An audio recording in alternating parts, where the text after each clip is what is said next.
Sipan bergabung bersama kita Bapak Ibu, masih cek slot. Ini Bapak narasumber juga sedang berusaha join.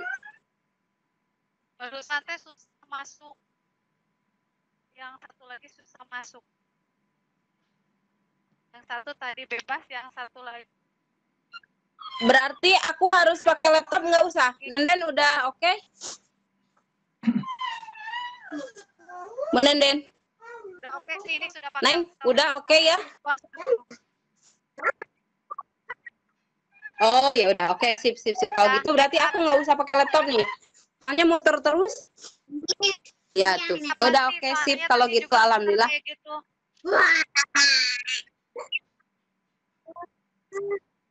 Oh gitu, aku backup. Oke, siap. Aku masuk berarti 2. Cuman kalau 2 itu aku ini sinyalnya lup-lup, jadi kemungkinan akan dua-duanya hilang kalau pakai 2 device. Ani. Yes, sayang. Puji dan syukur, marilah kita panjatkan kehadirat Allah SWT. Salawat beserta salam semoga tercurah pada junjungan Nabi besar Muhammad Sallallahu Alaihi Wasallam.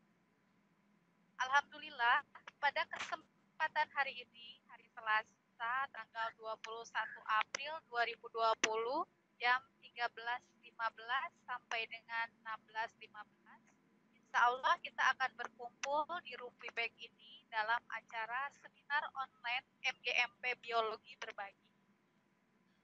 Dalam seminar online kali ini, mohon izin perkenalkan saya Nenden Sri dari MTSN Sukabumi sebagai host, dibantu oleh Ibu P.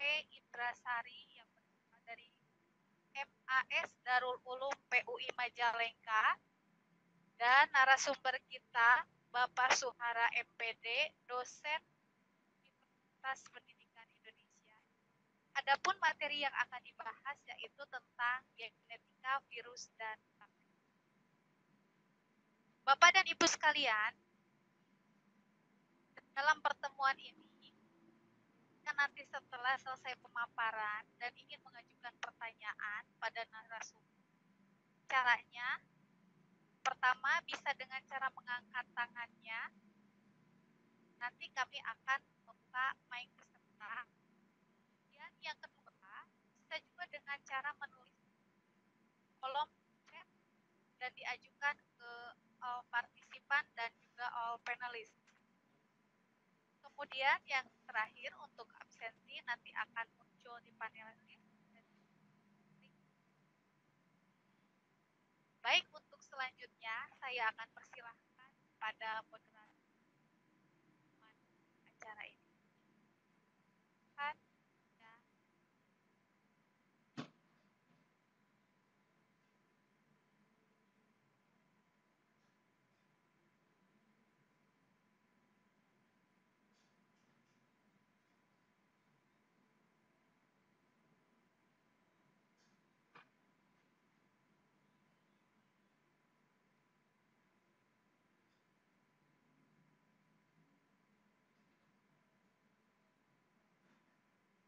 Bu Ica.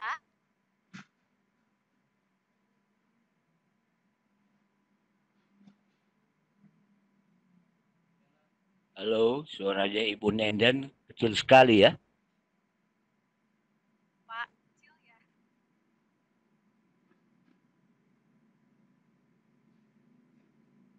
Aja sama moderator. Ica.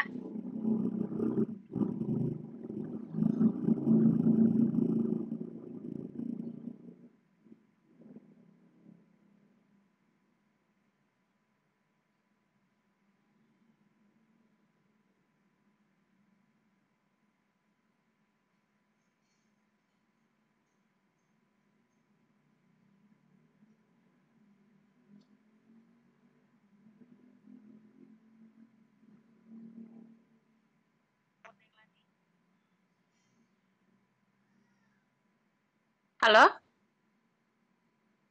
Kunek? Iya. Kok halo? Kok nggak ada suara? Bu Ica hilang ya? Ya udah oke. Ya, silakan dengan kuning aja lah moderatornya. Bu Nenen sudah? Udah.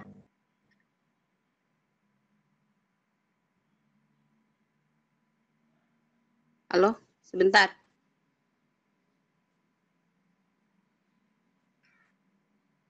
Bu Icang akan masuk lagi ya? Halo, dia hilang. Gimana nih? Hilang. Oh, ya udah. Berarti aku moderator gitu. Oke, siap. Baik, sebentar. Aku buka dulu CV. Baik, Assalamualaikum warahmatullahi wabarakatuh. Alhamdulillahirrahmanirrahim. Alhamdulillahirrahmanirrahim. Alhamdulillahirrahmanirrahim. Hari ini tanggal 21 April 2020, alhamdulillah kita bisa berkumpul di acara atau di kegiatan MGMP Biologi Berbagi. Acara ini terselenggara atas kerjasama MGMP dengan yang sangat-sangat support ini dari PSMK dengan room webex-nya, kemudian dari Kemenag pastinya, dan dari IGI. Ini ada di sini pun ada teman-teman dari Sadar IGI yang sangat support. Wassalatu wassalamu ala asrofil anbiya'i wal mursalin wa ala alihi wa sahbihi ajmain. Semoga salawat dan salam selalu tercurah pada junjungan kita Habibana wa Nabiyana Muhammad sallallahu alaihi wasallam.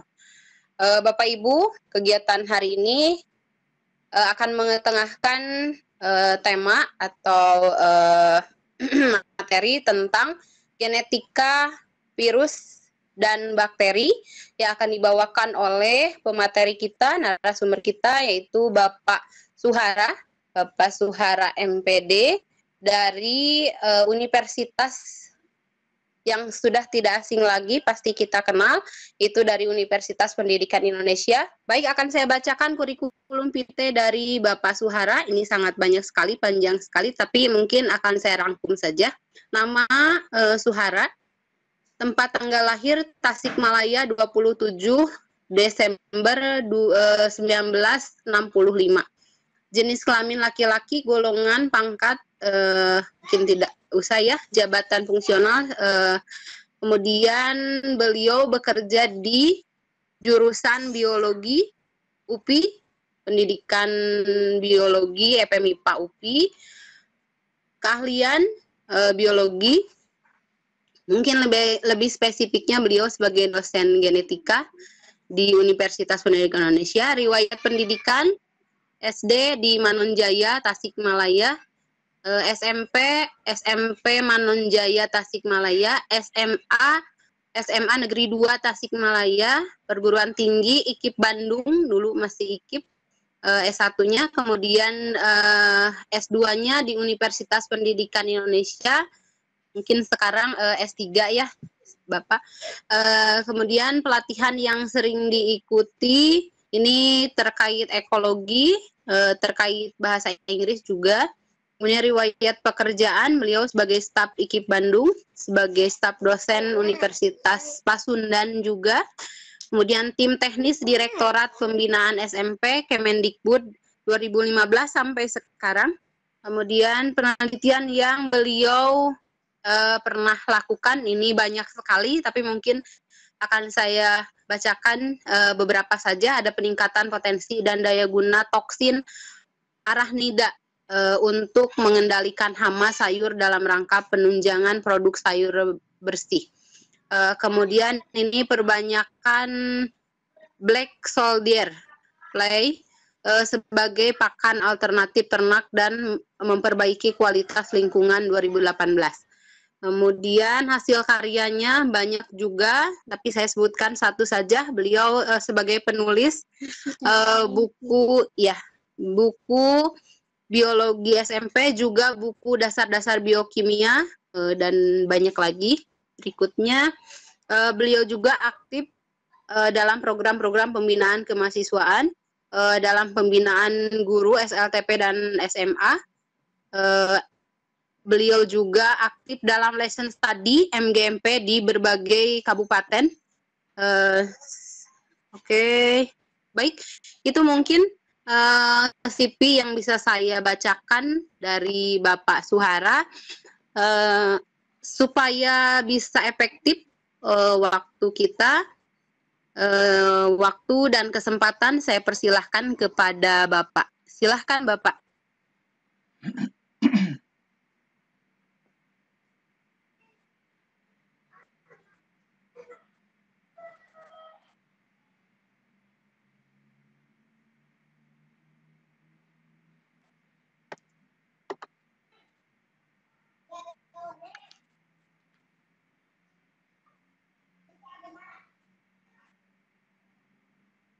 Bapak Suhara? Oh, oke. Bu Nenden bisa, Opa Adri bisa tolong nyalakan mic-nya, Bapak Suhara?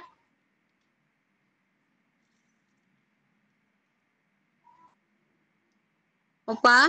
Ya, oke, terima kasih. Silahkan Sudah? Bapak. Ya, sudah Bapak, Baik. silahkan. Ya, baik. Terima kasih.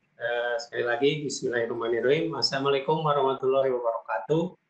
Mudah-mudahan dalam pertemuan ini bersama Bapak Ibu Guru, kemudian adik-adik pelajar ya yang ikut dalam kegiatan ini. Jadi kali ini saya akan kita akan coba berdiskusi mengenai genetika virus dan bakteri. Mungkin saya sengaja memberikan gambar ini karena gambar ini lagi sekarang. Baik, ini secara umum kita sudah paham semua bahwa virus adalah parasit obligat intraseluler. Yang secara struktural itu umumnya diselubungi oleh satu protein yang dinamakan kapsid. Tetapi pada beberapa jenis virus itu juga memiliki selubung tambahan, terutama yang menyerang eukariot. Nah, selubung tambahan ini disebut peplos atau envelope. Nanti mungkin kita akan lihat gambarnya, tapi umumnya yang namanya virus pasti semua punya kapsid. Kemudian substansi genetiknya berbeda dengan eukariot. Kalau eukariot itu punya DNA, tapi kalau virus hanya salah satu saja, apakah itu DNA atau RNA. Nah, kemudian virus yang komplit artinya si virus ini memiliki DNA, memiliki genom, ditambah kapsidnya, maka disebut virion. Jadi kalau lengkap dengan genom dan kapsidnya namanya virion. Kemudian ada istilah lain disebut viroid. Viroid ini adalah RNA, tapi viroid ini juga bisa menginfeksi. Nah, tetapi yang namanya viroid itu tidak diselubungi kapsid. Jadi perbedaan antara virion dengan viroid itu kalau viroid tidak ada kapsidnya yang memiliki. Baik, itu selintas tentang struktur dasar atau ciri-ciri virus. Kemudian kita juga sudah mengenal ini banyak sekali di buku-buku mengenai bentuk-bentuk virus. Ada yang silindris, tetrahedral, kemudian ada yang punya kaki. Nah, ini bentuk-bentuk virus secara umum. Tapi ada juga yang berbentuk spiral seperti Ebola misalnya. Ebola itu agak berbeda dengan ini. Jadi ini sekilas saja virus yang umum. Nah, yang corona itu mirip seperti yang flu. Baik. Nah, yang akan fokus pembahasan kita adalah tentang struktur genetik virus. Seperti juga manusia, sifat-sifat dari virus ditentukan oleh genom yang dimiliki. Contoh misalnya, virus itu punya DNA atau RNA. Nah, tapi yang berbeda di sini, DNA dan RNA-nya itu bisa single strand atau rantai tunggal. Jadi ada virus, misalnya istilahnya ssDNA, berarti single strand DNA, atau ssRNA, berarti berarti single strand RNA. Nah, itu berarti mereka hanya punya satu rantai.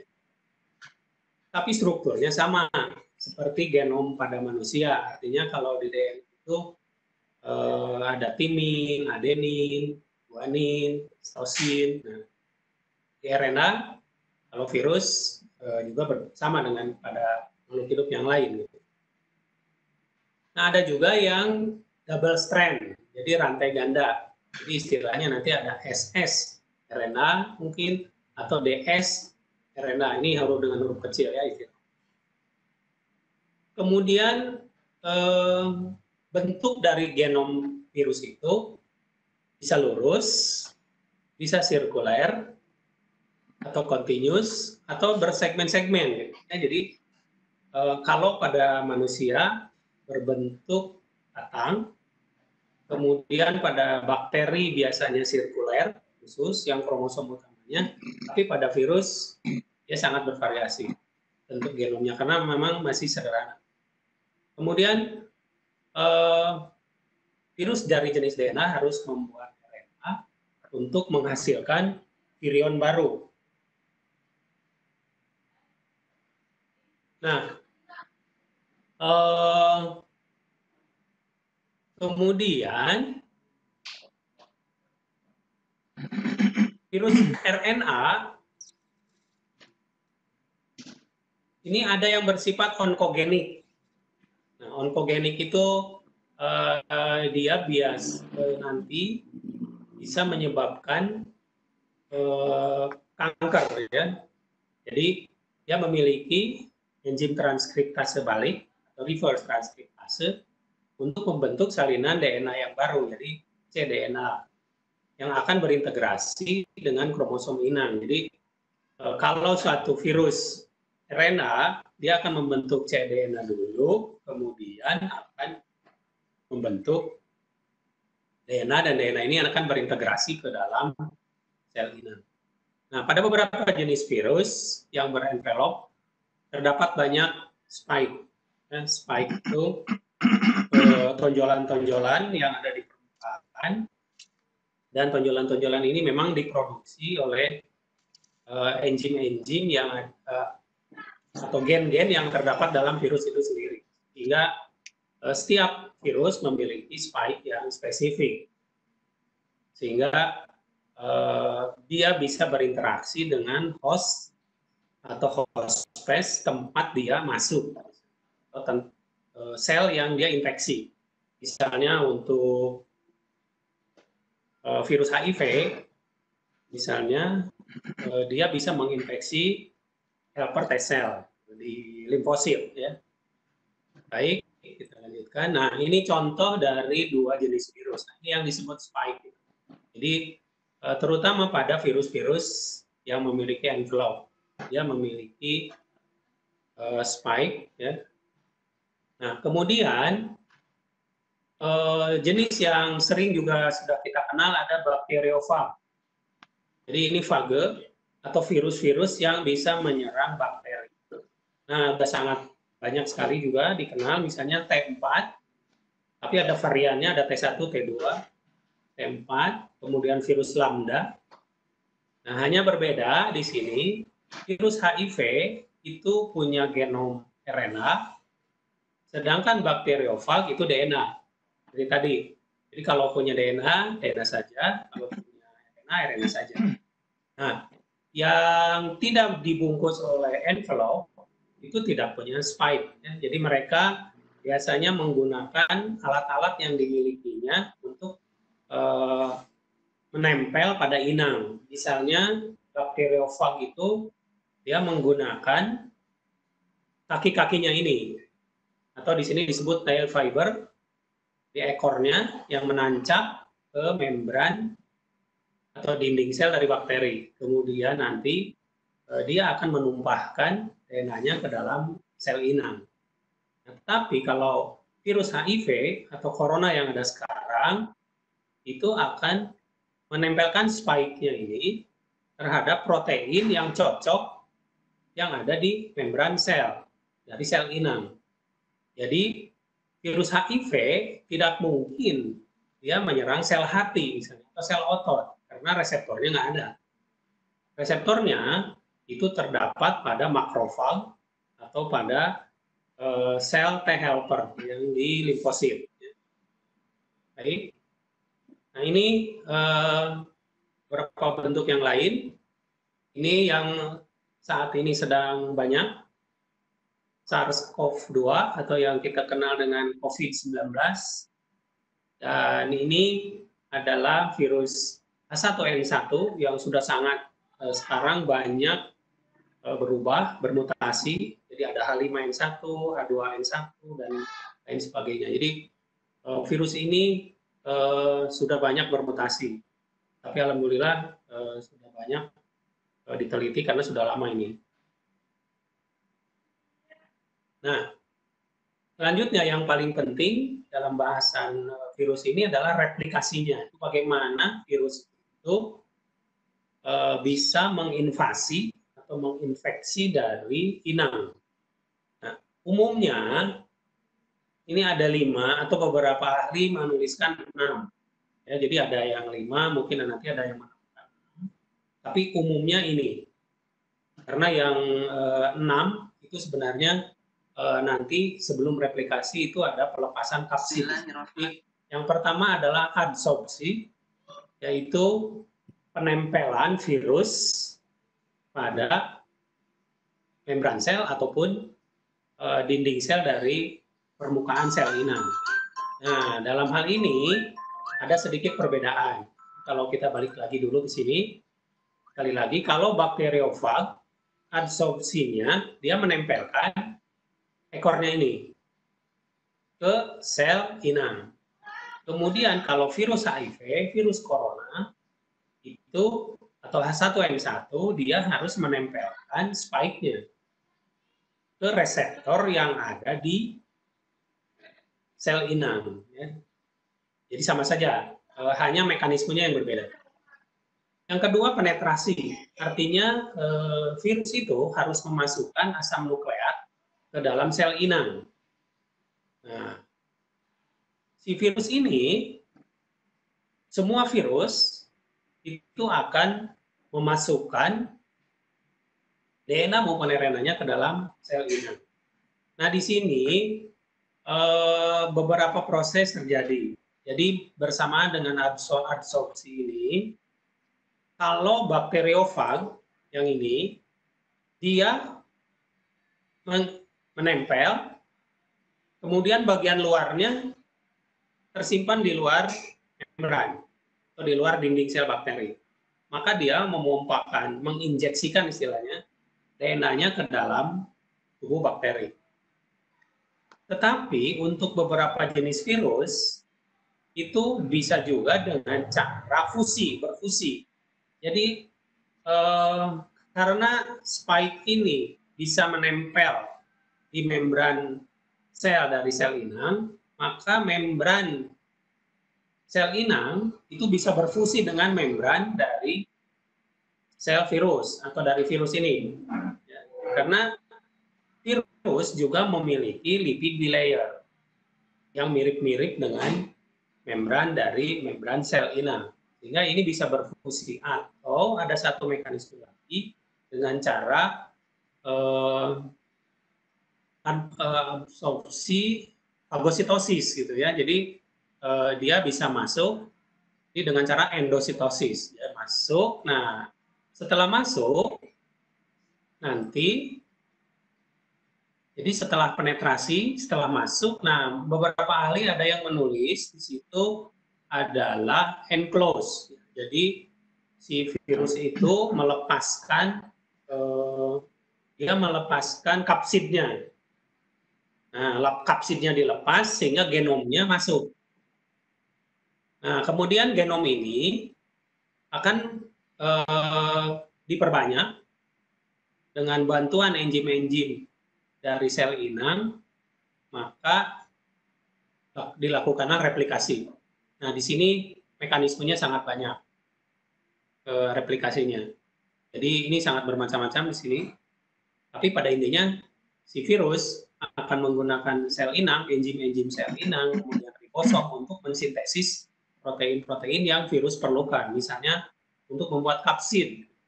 Nah, jadi genomnya ini sudah memiliki gen-gen untuk membentuk kapsid, untuk membentuk spike, untuk membentuk matriks, dan lain-lain, sehingga nanti yang diperintah adalah ribosom dari sel inang untuk mensintesis proteinnya.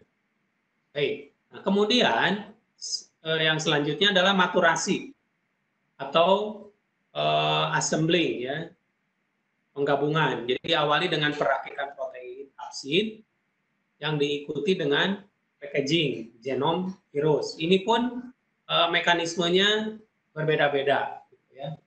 Jadi ada yang bikin kapsid dulu, nanti genomnya dimasukkan.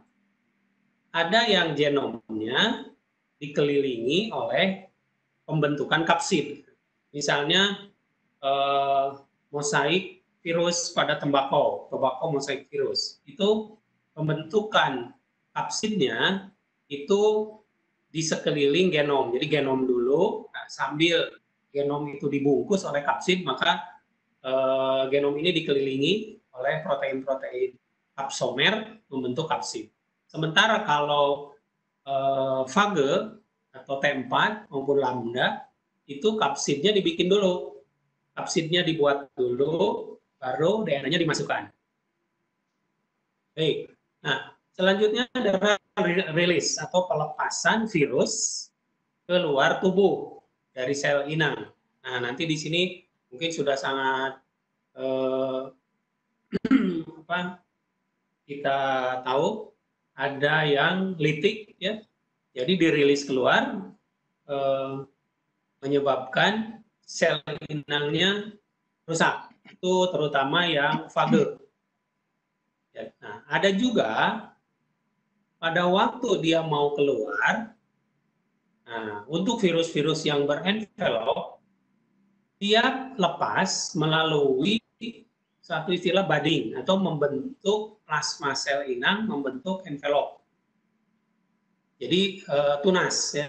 Jadi dari dalam si kapsid itu keluar, mendesak keluar, nah maka membran plasma dari sel inang itu terbawa.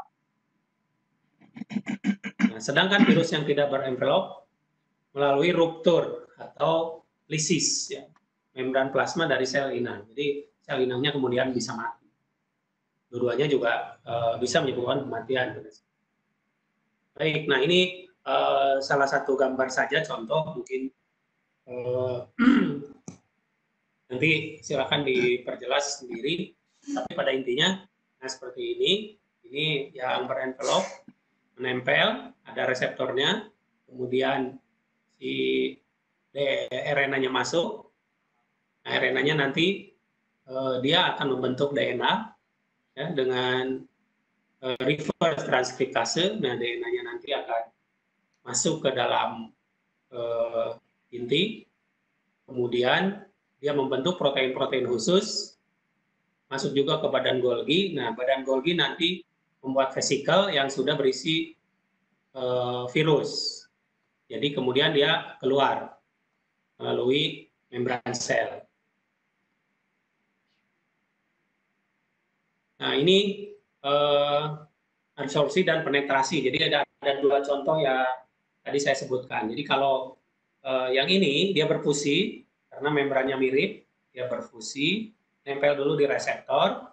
Jadi dia tidak akan pergi ke sel-sel yang tidak punya reseptor.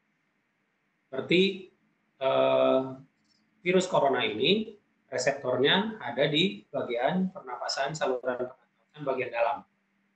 Sehingga pada yang sudah kronis itu bisa menyebabkan sesak napas karena dia ada di bagian dalam. Kemudian untuk yang fage itu dia menempel pada membran sel, membran dinding sel bakteri, dan dia menginjeksikan DNA-nya ke dalam. Jadi memang ada dua cara, cara bagaimana masuknya virus ke dalam. Nah, ini tadi gambaran mengenai replikasi DNA virus yang litik. Jadi virus ini pertama absorpsi dulu, menempel, kemudian dia penetrasi, memasukkan, dia mensintesis di DNA-nya, kemudian terjadi perakitan di dalam. Nah, akhirnya virus kalau sudah matang, maka dia keluar dan terjadi lisis. Maka sel ini hancur, rusak, dan virus siap menyerang sel-sel yang lain. Nah, sedangkan satu lagi yang sudah kita juga kenal ada lisogenik. Artinya DNA virus itu bergabung dengan DNA inang. Nah, dengan masuknya ke dalam DNA inang, maka si virus itu bisa bertahan lama, gitu ya, karena terintegrasi, dia tidak melakukan satu kegiatan apapun, dia tertanam di DNA inang, tapi tidak menimbulkan satu gangguan terhadap inang. Nah, ini bisa seperti ini, karena dia terintegrasi. Nah, sekarang DNA virus yang sudah nempel itu namanya profage atau provirus, makanya dia ini. Tetapi misalnya suatu saat ada suatu faktor yang bisa menyebabkan virus itu jadi lebih aktif untuk menghasilkan kembali genom-genomnya dan menghasilkan turunan virusnya, dia akan juga sama seperti tadi. Jadi dia akan kembali memproduksi genomnya, memproduksi kapsidnya untuk kemudian menyebabkan lisis dari si inang yang ditempatinya. Dan kemudian dia mencari inang yang baru. Nah, ini yang lisogenik itu seperti juga misalnya virus AIDS itu dia bisa diam gitu ya di dalam si sel inang. Nah, sekarang kita menginjak ke genomnya sendiri. Jadi DNA dan RNA genom virus itu bisa seperti saya utarakan tadi ada rantai tunggal. Maka disebut SS DNA atau SS RNA atau single strand DNA, single strand RNA. Terdapat dua jenis, ada rantai plus, kemudian ada rantai min.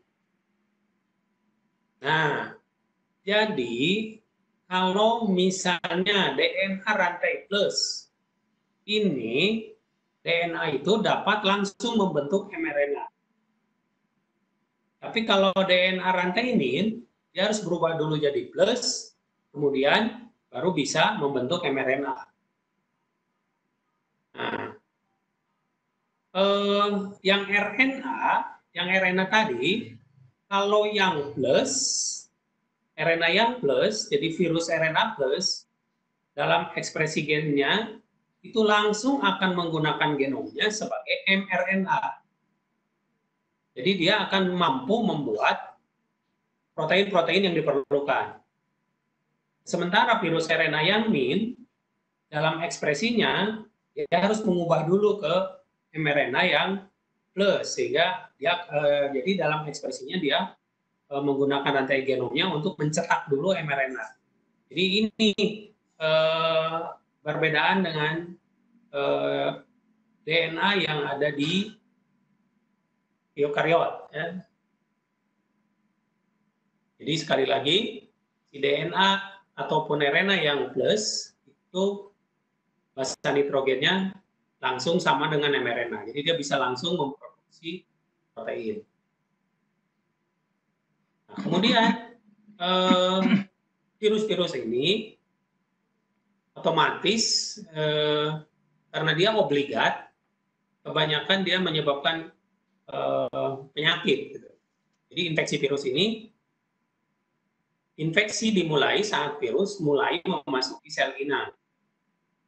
Mekanisme masuknya seperti tadi, gitu ya, bisa menggunakan ekornya, kemudian berfusi, kemudian yang DNA itu nanti bisa juga lisogenik, ya, atau litik ya dalam ininya. Kemudian penyakit yang disebabkan virus itu banyak, misalnya parvovirus, papiloma, ini suatu kanker, adenovirus, ini pada saluran pernapasan, atau tumor pada hewan, herpes virus, ya, kemudian Fox virus, cacar, HIV, AIDS, dan yang sekarang yang COVID-19, ya, jadi menyebabkan satu penyakit pada saluran pernapasan yang akut. Nah, seperti tadi virus itu ada saudara dekatnya, yaitu viroid dan prion. Kalau viroid itu adalah molekul kecil dari RNA sirkuler, telanjang, artinya tidak ditutupi oleh kapsid. Nah, dia biasanya yang pertama kali ditemukan menginfeksi tanaman. Jadi panjang viroid juga hanya beberapa ratus nukleotida, misalnya ada 200, ada yang 220. Kemudian dia dapat bereplikasi dengan sel inang dengan menggunakan enzim seluler. Jadi dia tidak punya enzim, tapi dia bisa mengendalikan sel untuk meminjam enzim selulernya untuk dia gunakan untuk memperpanjang hidup. Kemudian gejalanya berhubungan dengan perkembangan yang abnormal dan pertumbuhan yang terhambat dari infeksi viroid. Ada prion. Nah, prion pernah terkenal ada penyakit sapi gila. Kalau prion itu adalah protein saja, jadi protein yang menginfeksi. Ini prion-prion ini merupakan protein yang disekresi, kemudian dia salah satu penyebab degeneratif otak, termasuk pada sapi, ya, ini misalnya. Jadi pada sapi dan domba, atau sindrom Jacob yang dulu pernah kalau pada manusia, ya. Jadi prion itu adalah satu protein yang terdapat dalam otak, dan protein ini mengenai, jadi dia punya kemampuan untuk menarik protein-protein lain sehingga dia bisa mengubah protein yang ada menjadi mirip dia, kemudian berkumpul, ya, sehingga dia itu menyebabkan menghambat di otak itu dan menyebabkan gangguan-gangguan sehingga sepertinya sapinya menjadi gila. Nah, ini bisa menyebabkan kematian.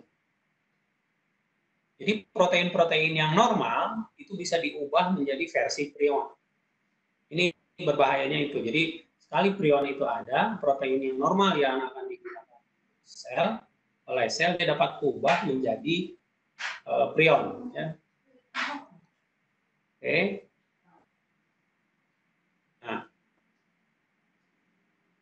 ini kalau kita lihat genom virus secara umum itu mirip-mirip dengan plasmid atau transposon. Transposon itu potongan gen dalam DNA dan dia bisa berpindah, gitu.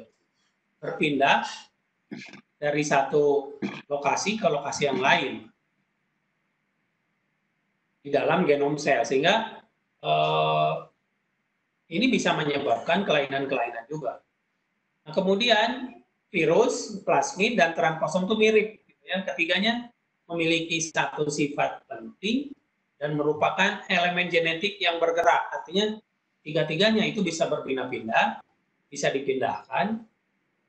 Kemudian hubungan evolusioner antara virus dan genom sel inang digunakan sebagai model yang digunakan dalam biologi molekuler. Sekarang banyak penelitian-penelitian yang menggunakan virus, plasmid, maupun transposon ini. Jadi itu sekilas tentang genetika virus. Ya, jadi ada virus atau virion, ada viroid, dan prion. Ini tiga-tiganya adalah infektif, ya, infektif untuk sel. Jadi dia bisa menginfeksi ke dalam sel-sel inang. Nah, selanjutnya bahasan kita adalah informasi genetik pada bakteri. Jadi kalau tadi pada virus, sekarang pada bakteri.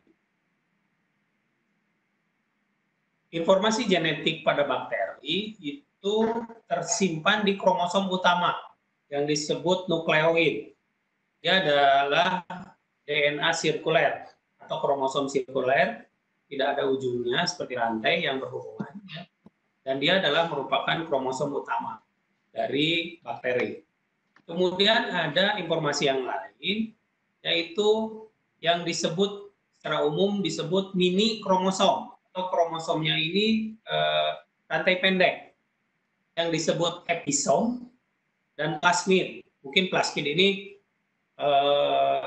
umumnya sering disebut plasmid saja, jadi episom ini jarang ditemukan, ya. Tapi orang lebih cenderung menyebutkan plasmid karena memang memiliki ada kemiripannya, tapi perilakunya agak berbeda. Baik, nah misalnya contoh informasi genetik. Pada E. coli, DNA kromosomnya terdiri dari 4,6 juta pasang nukleotida dan mempresentasikan 4.300 gen. Pada virus, itu ada yang hanya memiliki 4-6 gen. Jadi sedikit sekali. Bisa dibayangkan 4.300 gen, itu ada 4,6 juta nukleotida. Virus itu hanya 4 atau 6 gen. Jadi pendek sekali, tapi ini hampir 100 lebih banyak daripada virus.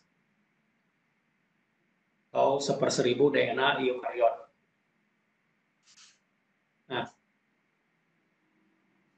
reproduksi bakteri ini umum juga sudah kita pahami.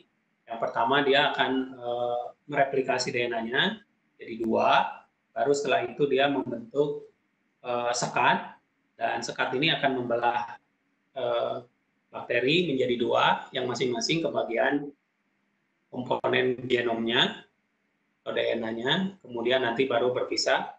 Nah, di sini ada beberapa catatan untuk tambahan saja, misalnya beberapa bakteri itu waktu generasinya ini, jadi ada yang 0,58 jam, ada yang sekitar 0,28.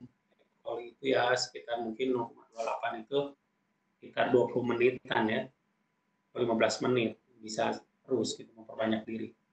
Nah, sementara yang fotosintetik itu cukup lama, ada yang 7 jam, ada yang 2,4 jam, ada yang 5 jam. Jadi ini informasi saja, bakteri itu bervariasi di dalam proses perbanyakannya, sehingga sebelum dia memunculkan infektifnya, misalnya Treponema pallidum, dia tuh 34 jam kemudian baru membelah.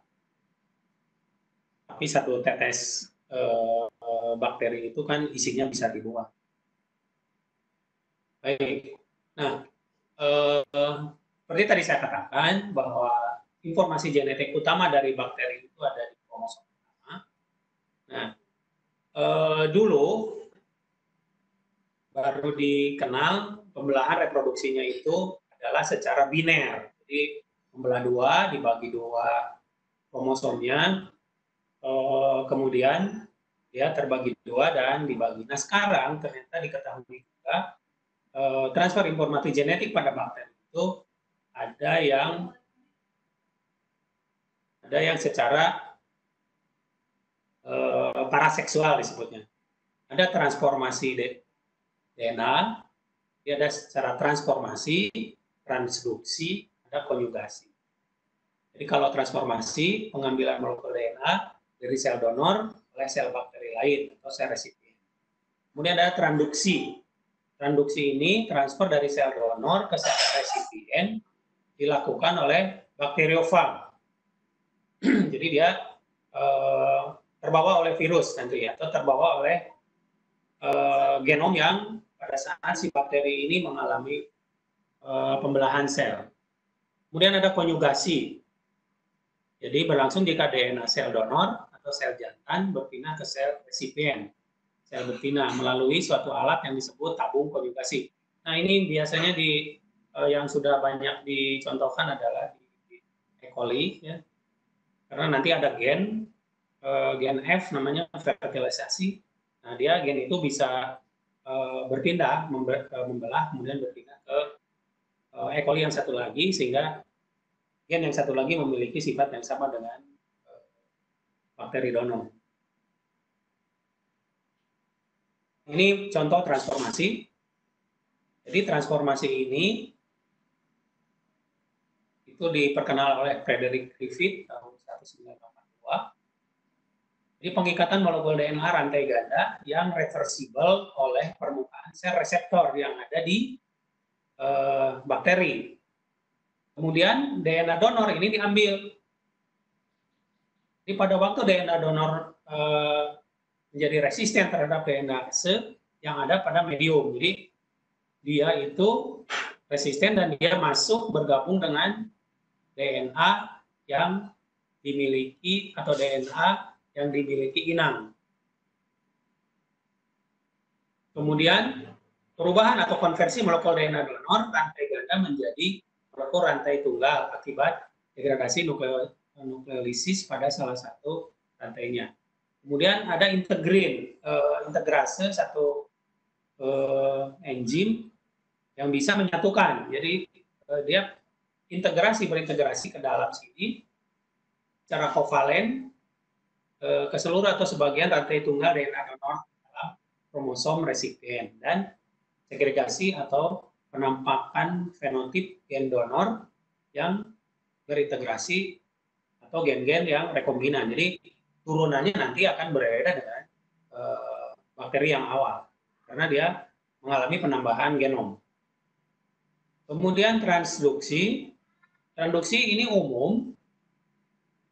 Satu segmen DNA bakteri dibungkus selama kematangan fage di tempatnya atau sepanjang kromosom fage pada partikel progeni. Kemudian transduksi khusus mengandung satu segmen DNA bakteri. Ya. Kemudian partikel transduksi khusus selalu mengandung DNA fage dan DNA bakteri. Jadi ini ada campuran. Kalau ini hanya satu. Kita lihat gambarnya biar ini transduksi yang umum. Jadi misalnya bakteriofage masuk, kemudian menggabungkan DNA-nya ke dalam fage, ke dalam DNA dari bakteri. Ini dari virus masuk ke sini. Kemudian virus itu melisis dari si bakteri. Nah, pada saat melisis ini terbawa sedikit genom-genom dari bakteri. Sehingga pada waktu misalnya dia masuk lagi ke bakteri yang lain, sementara di dalam kromosomnya atau di dalam genomnya ini terbawa sedikit genom dari bakteri awal, maka pada saat dia masuk, nah dia bisa menggabungkan ke dalam bakteri baru itu genom-genom dari bakteri lama. Sehingga di sini terjadilah penggabungan sel-sel baru. Jadi ada rekombinasi baru, sehingga si bakteri yang ini dia memiliki sifat yang baru karena ditambahi oleh genom dari bakteri yang lama. Tuh. Nah. Kita lihat yang lain ini juga bisa seperti ini. Jadi ini normal, fage atau bakteri yang normal. Kemudian dia ini ada gen-gen yang ada di DNA bakteri aslinya.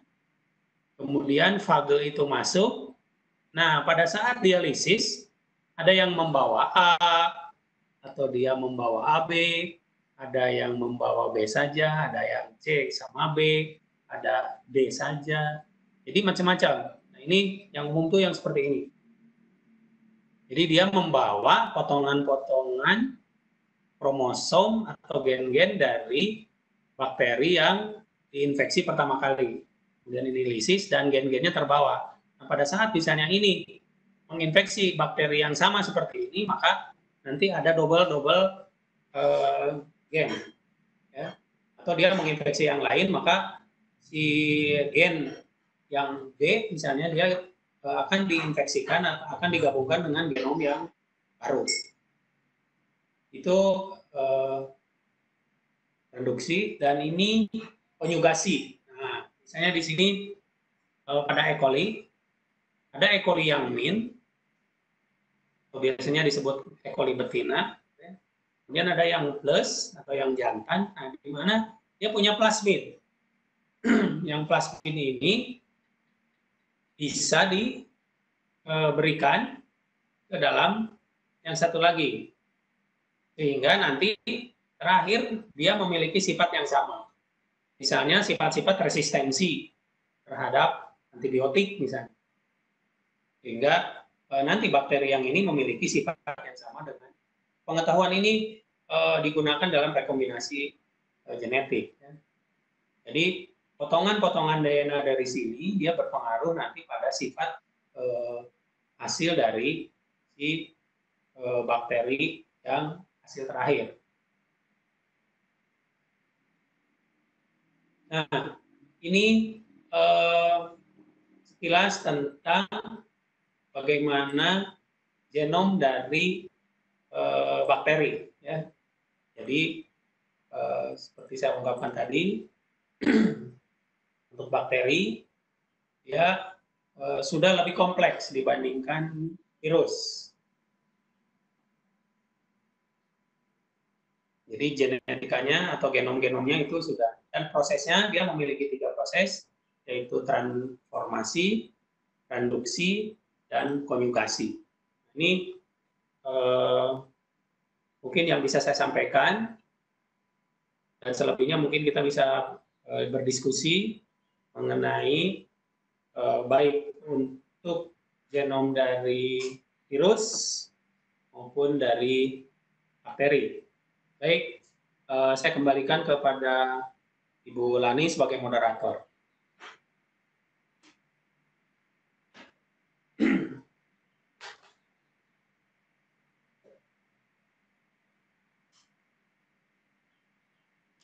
Bu Ica, mau dilanjut sama Bu Ica ya? Ya, boleh, mangga. Silahkan. Ya. Oke. Ya, terima kasih kepada Bapak Suhara ya yang telah memberikan materinya, cukup menarik, sangat menarik Bapak. Insya Allah kita lanjutkan kepada sesi tanya jawab. Di sini kita lihat sudah banyak sekali yang raise hand ya. Kita coba yang pertama.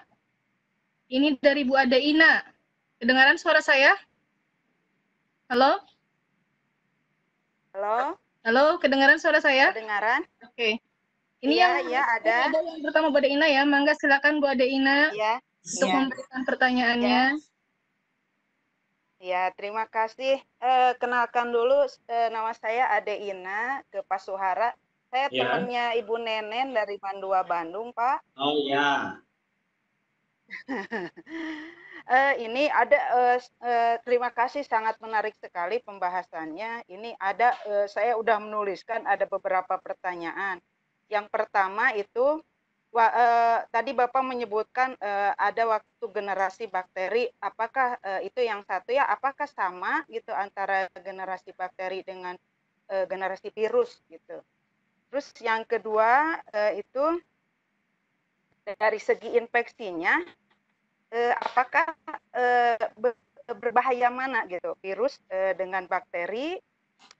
Terus ini juga yang selanjutnya, saya tuh ngajar ya Pak ya tentang bakteri. Biasanya yang menginfeksi bakteri itu contohnya itu hanya bakteri Escherichia coli saja gitu. Kenapa enggak contoh yang lain? Apakah memang lebih mudah mencontohkan itu? Yang selanjutnya ini Pak, fenomena sekarang kan tentang virus corona itu, apakah memang benar gitu kalau sudah terserang virus corona itu tidak akan terserang 2 kali? Terus ada juga yang lainnya lagi bahwa virus corona itu bisa bertahan hidup di udara tanpa ada inangnya. Mungkin itu saja Bapak. Terima kasih. Assalamualaikum warahmatullahi wabarakatuh. Ya.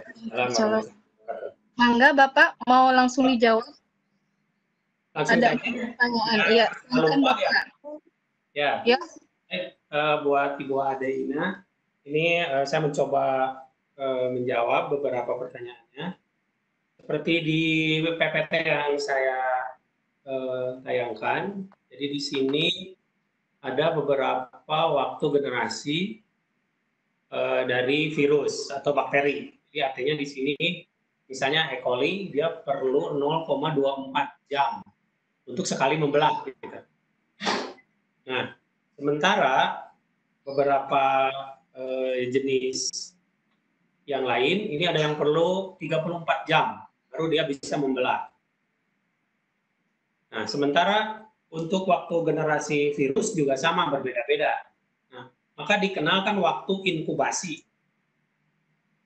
Nah, di saat waktu inkubasi itu sebenarnya waktu yang diperlukan untuk adaptasi pertama, yang kedua adalah proliferasi atau perbanyakan dari si bakteri ataupun virus. Nah, tentu saja waktunya berbeda-beda. Mengenai waktu generasi dari virus maupun bakteri. Jadi yang jelas waktunya berbeda. Kemudian tadi ada pertanyaan, bahaya mana virus dengan bakteri? Ya, kalau kita bisa milih, dua-duanya jangan ya. Iya, dua-duanya jangan ya. Sebenarnya kalau kita lihat yang secara umum nih, virus hampir semuanya itu infektif. Artinya dia bisa menimbulkan infeksi. Ya ada yang ringan, ada yang berat. Tetapi sebenarnya kalau bakteri itu sebenarnya kalau kita bisa berdiskusi itu menurut orang-orang mikro itu hanya 5% saja dari total bakteri yang ada di dunia ini yang menyebabkan penyakit. Tapi yang 5% itu kita kenal juga bisa berbahaya, ya. Misalnya kolera, misalnya kemudian TBC, itu menurut ahli paru-paru kan kemarin dikatakan setiap 1 jam di dunia ini 11 orang meninggal karena bakteri TBC. Ya tentu saja ini berbahaya ya. Jadi bakteri dan virus itu kalau secara keseluruhan, kalau virus itu hampir semuanya bisa menyebabkan sakit, walaupun ringan sampai berbahaya, gitu. Seperti misalnya influenza itu kan virus. Tetapi bakteri itu dari total semua bakteri, makanya kan dikenal ada bakteri sahabat kita. Nah, ada bakteri yang tidak bersahabat. Nah, yang tidak bersahabat itu yang bisa menyebabkan infektif. Misalnya di tubuh kita, sebenarnya kulit kita itu tidak boleh nol dari bakteri. Karena kalau kulit kita nol dari bakteri, justru bakteri yang menyebabkan infeksi gampang tumbuh. Karena dia tidak ada saingan. Jadi sebenarnya misalnya gosok gigi. Gosok gigi itu walaupun pakai fluoride, pakai apapun, tetap meninggalkan bakteri. Atau Bapak Ibu lihat iklan-iklan lah. Pakai desinfektan, gambarnya tetap aja ada satu bakteri yang tertinggal. Karena sebenarnya bakteri itu masih banyak yang bermanfaat. Jadi kalau kita perbandingkan virus dan bakteri, kita nggak bisa pilih. Misalnya contoh Ebola dengan virus AIDS. Virus Ebola kalau menyerang dalam waktu 9 atau 7 hari, orang meninggal. 9 dari 10 orang. Tapi kalau orang terinfeksi AIDS, misalnya hari ini, tanggal 21 April, seorang kemasukan virus HIV, itu baru muncul gejala-gejala AIDS-nya 10 tahun kemudian. Jadi 2030 baru dia sakit. Nah, selama 2020 sampai 2030 dia bisa tidak apa-apa. Dia bisa biasa saja. tapi dalam tubuhnya itu sudah tersimpan bakteri HIV. Nah, Virus HIV. ya Bu? Iya, lanjut Bapak. Oke, jadi ini perbandingan bagaimana si virus-virus ini menginfeksi dan cara-cara dia berinkubasi di dalam tubuh kita. Misalnya yang corona ini kan, kenapa harus 14 hari? Udah banyak lah di video-video itu dikemukakan. Misalnya 14 hari, orang kalau tidak ada gejala apapun, ya berarti tubuhnya sudah bisa menghancurkan virus-virus itu. Kemudian, apa namanya, kalau misalnya kita kena bakteri tipes, misalnya tiposa, Salmonella tiposa, artinya orang itu di dalam tubuhnya masih ada itu. Walaupun dengan tes Widal, itu dikatakan 0, ya, titernya misalnya di 0 itu sebenarnya di tubuhnya masih ada. Sehingga orang tipes bisa saja muncul lagi nanti. Jadi sebenarnya kalau dilihat mana yang lebih berbahaya, ya dua-duanya kalau bisa dihindari sih. Menurut saya artinya kan dengan ada berkah lah dengan adanya virus corona ini, orang-orang Indonesia semakin lebih bersih, semakin menyadari terhadap kesehatannya, ya. Yang dulu mungkin kita ngambil bala-bala tanpa cuci tangan dulu, mungkin sekarang berpikir 2 kali ya kalau nanti kita jajan di luar, mau makan bala-bala tanpa cuci tangan dulu. Jadi ada berkahnya juga.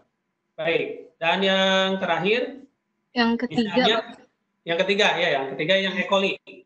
Kenapa selalu digambarkan E. coli yang diinfeksi oleh bakteriofag, gitu.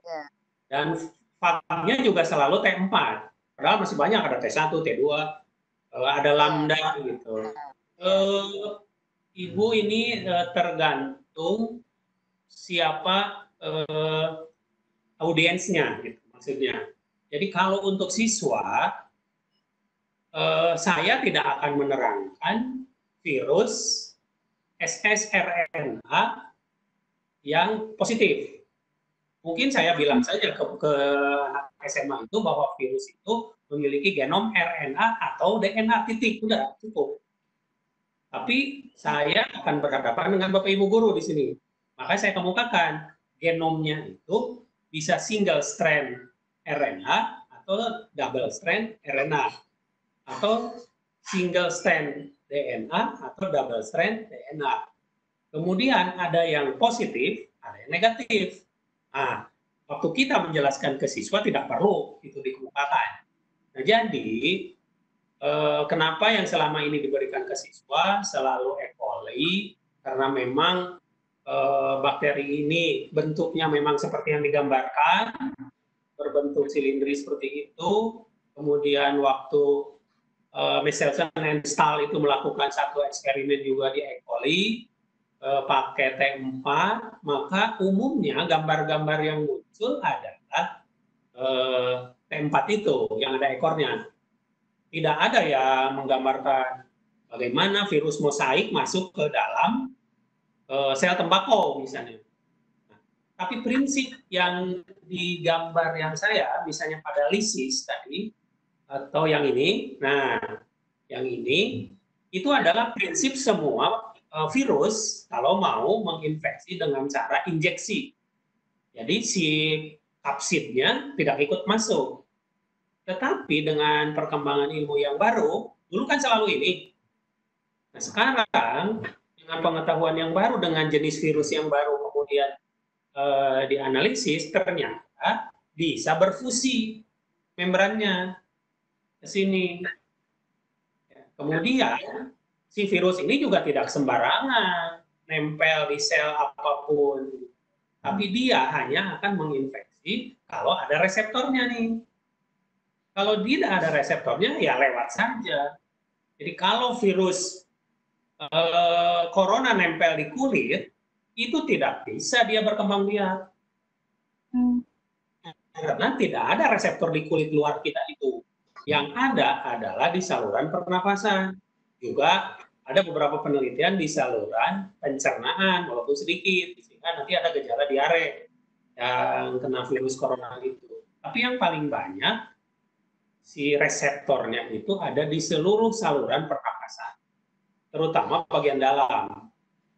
Maka ini disebut penyakit saluran pernapasan akut itu adalah bagian dalam. Kalau ISPA kan bagian atas. Kalau influenza kita hanya pakai flu biasa, itu hanya di bagian atas, meler gitu kan, tidak ada sesak napas. Tapi kalau si corona itu karena dia bisa masuk ke dalam dan dia berkembang biak dalam alveolus, maka menyebabkan kerusakan paru-paru sehingga orang menjadi sulit bernafas. Ya, itu. Jadi kenapa E. coli? Ya karena memang penelitian awalnya E. coli, kemudian selalu T4, memang karena T4 inilah yang menggambarkan secara umum bagaimana penetrasi dari si genom DNA ini masuk ke dalam bakteri. Nah, dan terakhir itu masih memang masih diteliti bagaimana corona ini bisa hidup di dalam udara, tapi sekali lagi para ahli menyatakan bahwa virus itu bisa hidup di sel hidup. Nah, sementara di udara dia itu tidak bisa berkembang biak. Jadi kalau di udara misalnya ada droplet dari seseorang yang di dalam tubuhnya ada virus, dropletnya misalnya kena ke jalan raya, misalnya, ya tidak bisa dia berbanyak diri di situ. Ya, kemudian ada beberapa ahli juga yang menyatakan bahwa sangat banyak sekarang informasi-informasi yang perlu diverifikasi dan mungkin penelitian-penelitian itu perlu kita verifikasi berdasarkan jurnal-jurnal yang terbaru. Bagaimana virus ini akan berkembang atau virus ini bagaimana dia bisa hidup. Apakah dia di udara atau menempel sekian jam. Karena yang nempel-nempel sekian jam ada informasi kan corona ini bisa nempel sekian jam di logam. Itu dan corona-corona yang lama. Bukan si COVID-19. Karena penelitian untuk COVID-19 itu kan datangnya juga belum bulan Desember kemarin. Jadi mungkin para ahli juga belum banyak. Dan sekarang ini adalah kesempatan para ahli untuk melakukan penelitian-penelitian yang lebih intensif terhadap virus corona ini. Yang corona kan sudah banyak. Influenza itu juga kan termasuk bentuknya mirip dengan ini. Itu mungkin Ibu Ina, Ibu Ade yang bisa saya kemukakan. Kekurangannya mari kita sama-sama belajar lagi. Informasi sangat banyak di jurnal-jurnal yang terbaru. Iya, terima kasih Bapak. Untuk Bu Ade Ina, mau nggak diturunkan dulu raise hand-nya ya. Kita coba ke ini ya, karena di chatting juga banyak sekali pertanyaan. Ini Bapak sangat menarik sepertinya tentang genetika virus dan bakteri ini. Yang pertama saya lihat dari yang chatting, dari Emilia Man 8. Pertanyaannya, satu, tadi dikatakan bakteri memiliki kromosom sirkuler. Apakah sama dengan plasmid? Itu. Kemudian yang keduanya, setiap bakteri memiliki berapa plasmid? Itu Pak, itu dulu. Mangga Bapak. Baik, untuk Emilia, pertanyaannya, jadi begini, untuk bakteri, saya katakan tadi, kromosom utamanya adalah kromosom yang berbentuk sirkuler. Artinya, ini DNA atau kromosom tidak ada ujungnya. Seperti kita lihat di Pancasila itu ada rantai. Nah, rantai satu atau tasbih lah, tasbih ya. Nah, itu kan tidak ada ujungnya. Udah. Dan itu panjang sekali karena bisa mengandung 4,6 juta pasang nukleotida. Nah, di dalamnya ada 4.300 gen. Nah, sementara plasmid itu adalah kromosom berbentuk cincin disebutnya kan, kalau rantai itu panjang, Tapi kalau cincin kan bulatnya kecil. Artinya kalau plasmid hanya memiliki ya mungkin misalnya plasmid di E. coli itu ada yang 1.200 1.200 pasang nukleotida. Ada yang memiliki hanya 500 pasang nukleotida. Jadi satu bakteri itu kadang-kadang tidak hanya memiliki satu plasmid. Jadi ada juga yang memiliki tidak hanya satu gitu plasmidnya. Ada yang beberapa. Jadi untuk Camellia antara kromosom utama berbentuk rantai. Jadi rantai panjang yang berhubung, jadi yang tersambung lagi. Sementara plasmid itu disebutnya kromosom cincin. Kalau cincin kan kecil. Kalau cincin kecil. Artinya nukleotidanya hanya beberapa saja, tidak banyak. Mungkin itu ya untuk Emilia. Iya, cukup jelas Bu Emilia ya. Kemudian kita beralih ke yang raise hand. Bapak Ali atau Ibu Ali ini. Halo? Host punten itu mic-nya dibuka untuk Bapak Ali. Halo? Ya. Halo. Bapak Ali? Ya. Bapak ya, silakan Bapak. Ya, Bu. Baik, terima kasih. Assalamualaikum warahmatullahi wabarakatuh. Waalaikumsalam warahmatullahi wabarakatuh. Saya Ali dari Kalimantan Utara, Bu. Kalimantan Utara, ya. Silakan Bapak Ali.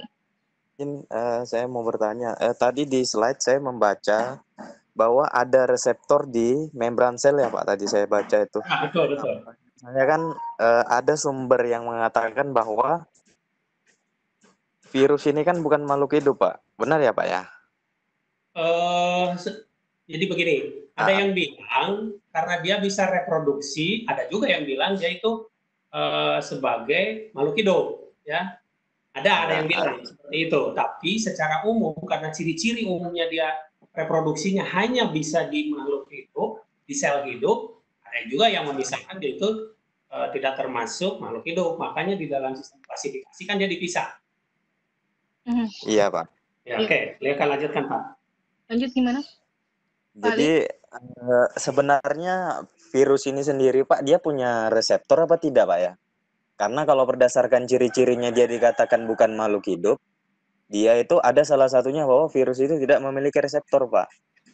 Kemudian yang kedua dia juga tidak menghasilkan sekresi produk selnya sendiri. Jadi makanya saya tanyakan sebenarnya yang Bapak paparkan tadi di slide itu reseptor membran sel pada virus apa reseptor membran pada sel inangnya, Pak? Itu aja, Pak, pertanyaan saya. Terima kasih.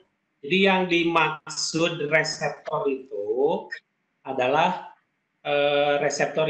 protein yang terdapat pada sel inang. Ya, sementara yang di dalam virusnya sendiri itu disebut spike.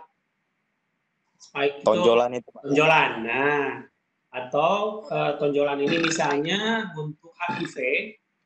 Yang HIV itu berat molekulnya itu 121 kilodalton. Jadi ada ukurannya. Jadi orang sudah bisa menimbang berat dari si epitop itu yang tonjolan-tonjolan tadi. Jadi orang sudah bisa menghitung di sini untuk virus yang HIV. Nah, tonjolan ini makanya disebut GP120. Oh iya, Pak. Ini 120 kilodalton ini beratnya. Nah, sedangkan startnya ini disebut GP41. Maka totalnya kalau ditimbang bukan jadi 161 tapi jadi 160 kalau digabung. Nah, ini tonjolan yang ada di virus. Sementara nanti reseptornya ada di sel T helper. Itu salah satu contoh dari limfosit T. Limfosit T itu ada dua. Ada killer, ada helper. Nah, HIV itu menginfeksi si T helper. Nah, sementara virus HIV juga bisa menempel di makrofag. Jadi, nah, di sel-sel makrofag dan sel-sel T killer, T helper itu ada reseptornya. Jadi sekali lagi reseptor itu ada di sel inang, sementara yang bisa ditempeli oleh ini, oleh si protein atau kekebalan ya dari virus. Misalnya yang corona itu ini juga sudah sangat dimunculkan. Bapak bisa baca di situ, itu ada spike glycoprotein yang S. Nah ini bisa menempel di satu jenis protein namanya angiotensin di permukaan membran sel tubuh kita. Nah, kalau di kulit nggak ada membran si reseptor itu. Jadi kalau corona itu nempel di kulit luar tubuh kita, dia nggak akan berkembang biak, tidak akan berfusi. Jadi sekali lagi reseptor itu ada di sel inang. Makasih Pak Ali. Pak, Oke, terima kasih. Ya Pak ya, bisa. Sudah ya Pak Ali, cukup jelas sekali. Ya, sudah baik, Bapak ya. Karena cukup banyak pertanyaan. Ya, terima kasih Bapak Ali. Ya, oke kita lanjutkan Bapak ke yang chat. Di sini ada dari Kalimantan Utara juga, Bapak Hermansyah. Bisa dijelaskan untuk proses sampai virus itu dikatakan mati, bagaimana prosesnya seperti itu Bapak? Terima kasih. Ya, baik. Jadi begini, dari beberapa literatur yang saya baca, virus itu dikatakan mati kalau pertama kapsid yang membungkus tubuhnya dihancurkan di luar tubuh, kemudian si genomnya itu dia tidak bisa, sehingga kalau dia tidak ada kapsidnya atau tidak ada envelopnya, jelas dia tidak akan memiliki spike ini untuk nempel ke reseptor. Jadi kalau ini rusak, ya jelas si virusnya mati. Jadi kalau misalnya virus ini mosaik tembakau misalnya, si kapsidnya dihancurkan, ya sudah, dia tidak bisa masuk. Kan kalau, atau yang ini, yang T, dia bisa masuk kalau masih dilindungi oleh kapsid. Jadi yang utama adalah membongkar ini, menghancurkan ini, menghancurkan kapsid atau envelopnya. Nah kalau envelopnya dihancurkan, ya dia nggak bisa apa-apa lagi. Ini envelopnya dihancurkan, kapsidnya hancur, ya sudah, itu tamat riwayatnya, mati. Nah sekarang kenapa harus cuci tangan? Cuci tangan itu pakai sabun. Sabun itu sifatnya adalah pengemulsi.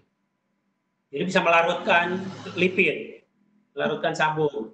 Nah, jadi karena ini membran ini dari fosfolipid, maka ini bisa hancur. Nah, kalau ini hancur, kemudian RNA-nya keluar, ya sudah, mati. Dia nggak bisa apa-apa lagi. Iya. Itu Pak Hermansyah, jadi virus dikatakan mati kalau kapsidnya sudah rusak di luar tubuh inang ya. Jangan sudah masuk mah susah. Kalau sudah masuk sel inang ya susah. Ya sel inang yang dikeluarkan. Oh gitu. Iya. Oh gitu ya. Berarti ya kalau mau mematikan virus berarti sebelum masuk sel inang ya Pak? Betul. Kecuali inangnya dikeluarkan. Kan sulit kalau mengeluarkan sel T helper di dalam tubuh kita. Gitu. Ya betul ya. Ya cukup jelas Pak Hermansyah ya. Oke. Kita lanjutkan kepada yang raise hand. Di sini ada Pak Debudi Irwan. Halo. Mic-nya tolong dilepas dulu, host. Halo, host. Opa masih ya, silakan. Oke, terima kasih Pak Debudi. Halo Pak Debudi, Pak Irwan. Halo, ya. Bu? Pak Irwan silakan mau bertanya. Halo. Halo Pak Irwan.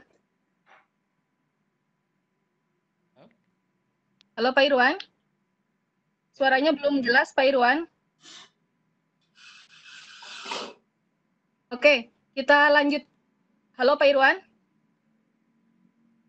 Sepertinya masih belum tersambung ya. Kita lanjut ke Bu Detsi dulu ya. Bu Detsi, mangga, silakan Bu Detsi. Pertanyaannya. Halo Bu Detsi. Oh iya, mangga silakan Bu Detsi.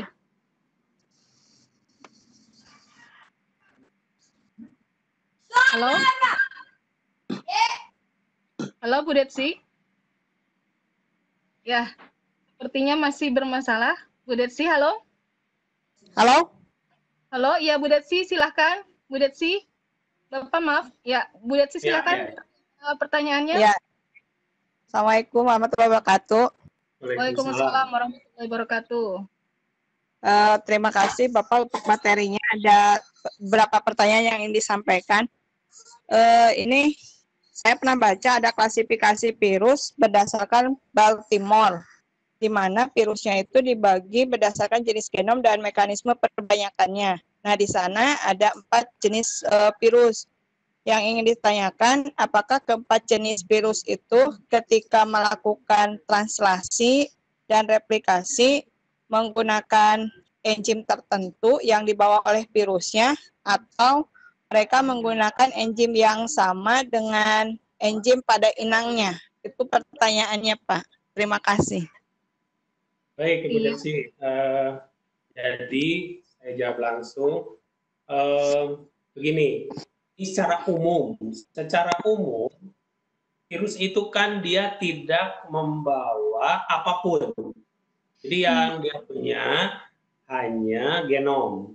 Nah, sekarang sudah memang diketahui lagi, misalnya untuk virus RNA yang disebut retrovirus, biasanya ssRNA itu genomnya, dia membawa enzim integrase dan juga yang terutama adalah reverse transkriptase. Nah, sementara untuk virus-virus yang lain di dalam genomnya itu sudah tersimpan informasi-informasi untuk pembentukan enzim-enzim. Jadi artinya begini, contoh yang umum dulu lah. Misalnya pada virus T4 atau lambda itu di dalam genomnya ada genom untuk membuat ada gen untuk membuat kapsid, ada gen untuk membuat komponen ekor, ada untuk membuat komponen badannya, ekornya. Nah, gennya ada di dalam genom, tetapi kemudian enzimnya dia akan memanfaatkan enzim-enzim yang ada di dalam sel inang. Kemudian ada juga si bakteri-bakteri, si virus ini, dia kan harus mensintesis kapsid. Ya. Sintesis kapsid itu semuanya, karena kapsid itu terdiri dari kapsomer, dari protein. Bapak Ibu sudah paham, yang mensintesis protein di dalam sel inang adalah ribosom. Jadi pada saat mensintesis ribosom itu, mensintesis protein yang dilakukan oleh si ribosom, ya tentu saja ribosomnya kepunyaan sel inang. Misalnya di dalam bakteri juga ada ribosom, ya, menggunakan ribosom-ribosom yang ada di sel inang. Begitupun pada saat misalnya dia akan menggunakan enzim. Jadi tidak ada atau umumnya si virus-virus itu kan sangat sederhana. Itu kebanyakan dia akan menggunakan enzim maupun perangkat-perangkat organel yang dimiliki oleh inang. Nah, tentu saja virus itu kalau persatuannya sangat spesifik. Makanya kan yang ini saja, yang H1N1 yang pertama ditemukan, sekarang sudah jadi H9N berapa. Jadi ada H1N, ada H5N1, ada H5N2 dan lain-lain. Jadi ini sudah sangat berubah. Nah, tentu saja di dalam proses bagaimana dia menginfeksi tubuh inang juga sedikit berbeda. Tapi pada intinya semua virus akan memanfaatkan enzim maupun perangkat-perangkat mesin yang ada di dalam inangnya.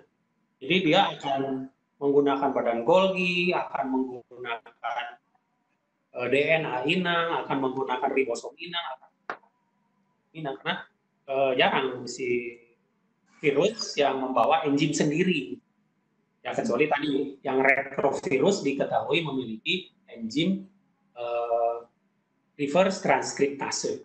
Yaitu Ibu Devsi, jawaban dari saya. Mudah-mudahan kita nanti bisa lebih menguraikan lagi lah, lebih banyak ya. Jadi tapi pada umumnya seperti itu. Iya, terima kasih Pak. Ya, monggo.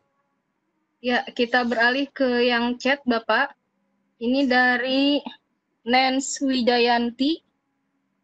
Pertanyaannya, yang menyebabkan virus bisa bermutasi itu apa? Apakah bisa secara alami atau buatan? Mangga Bapak. Ya, terima kasih. Ini Bu Nenen Santi gitu ya? Nens Wijayanti, ya. Bukan ya? Jadi gini, virus itu bisa bermutasi. Nah, yang menyebabkan mutasi itu sama saja seperti pada eukariot. Jadi gennya bermutasi atau genomnya yang bermutasi. Nah, genom itu kapan bermutasi? Kalau dia masuk ke dalam inang. Di dalam inang, nah dia melakukan satu proses kimiawi. Nah, tentu saja dalam inang itulah bisa terjadi mutasi. Jadi pada saat seseorang kena virus influenza, misalnya 1N1, tapi pada saat dia menyebarkan keluar, virusnya sudah berganti. Jadi H1N2 misalnya. Nah, jadi kejadian mutasi itu sudah pasti di dalam tubuh inang. Karena si virus hanya bisa bereproduksi itu dalam tubuh inang. Jadi kalau di luar tubuh, belum ada jurnal yang menemukan virus bisa berkembang biak di luar tubuh. Jadi kemungkinan terjadi mutasi di luar tubuh itu sangat, sampai saat ini belum ada jurnal yang mengatakan seperti itu, karena virus sendiri harus hidup di sel hidup. Dan dia baru bisa bermutasi pada saat dia memperbanyak diri. Mungkin itu jawaban saya. Iya, cukup sepertinya ya. Untuk Bapak Ali sama Ibu Detsi, raise hand-nya tolong dilepas dulu, biar tidak bingung ya untuk yang bertanya. Kemudian kepada Ibu Inayati. Ibu Inayati? Halo? Ibu Inayati? Ya, silakan Ibu Inayati untuk pertanyaannya. Halo? Halo? Ibu Inayati? Halo? Ya, kita lanjut ke Bu Juwita Sari dulu, Pak, sepertinya. Ya, Bu Juwita Sari. Silahkan Bu Juwita Sari. Halo? Ibu Juwita Sari? Halo? Ya, ada masalah dengan sinyal mungkin. Kita lanjut lagi, ini ke Ibu Lilik Fitrian Nas ya. Ibu Lilik? Ya. Sama Ibu Lilik? Iya, silakan Ibu Lilik langsung saja.